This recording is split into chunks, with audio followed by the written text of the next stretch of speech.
natin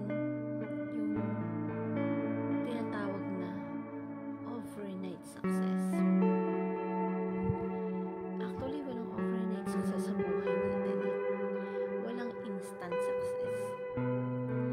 Siguro yung iba, instant success, yung tinatawag na pamana ng mga ninuno, pamana ng magulang, kaya instant successful ka sa buhay mo. Pero kapag may mga bagay tayong gustong gawin, yung gusto natin ma-achieve, dapat marunong kang mag-antay. It takes time. Kasi kapag marunong kang mag-antay,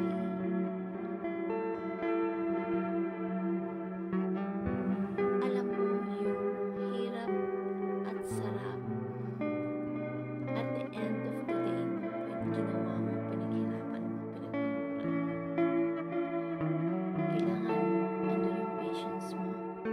Patience is the key also, and including with hard work.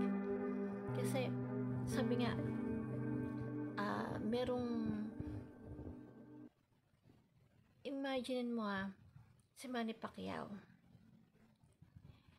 Imaginin mo kung gaano yung oras ng ginugugol niya sa pagtitraining niya para maging successful siya sa boxing. O sabihin na lang natin yung mga runner, si Michael Jordan, yung mga successful na mga tao na takes time for them to be successful sa bagay na ginagawa nila. Kung ano yung hard work and effort nila every day, yung practice na ginugugol na every day for just 30 minutes of a game or 1 hour of a game. Pero they spend years for practice. They spend a lot of hard work for practice. So there's no overnight success. Kasi yung overnight success, maaaring may nakakuha niyan. Yun yung mga mayayaman na pinamana na magulang sa kanila yung kayamanan. Pero ang sarap maging successful kapag pinagdaanan mo, pinaghirapan mo. Kasi alam mo na dugot pawis mo yun. Hindi ka naging, wala kang inaksayang oras. Ang sarap ng ganong klase ng success. Ang sarap ng ngiti mo kasi alam mo na pinaghirapan ko to, Lord. Yung skills na binigay sa'yo ni God, alamin mo, then paghirapan mo, pagpaguran mo, ibigay mo yung best mo. Kahit everyday nga kung magbibigay ka ng time for that, makukuha mo yung gusto mo. Huwag ka lang susuko at kailangan patience mo andun. Kasi doon ko lang natutunan na ang pagiging patience is a power. And that is the true knowledge, wisdom, and power na ibinigay sa atin ni God. Kasi hindi lahat ng tao kayang mag-antay. Hindi lahat ng tao merong pasensya. Hindi lahat ng tao can control themselves. Kasi minsan, we're out of control sa situation, sa bagay. Lalo na sa mga tinatawag natin na challenging situations ng buhay natin.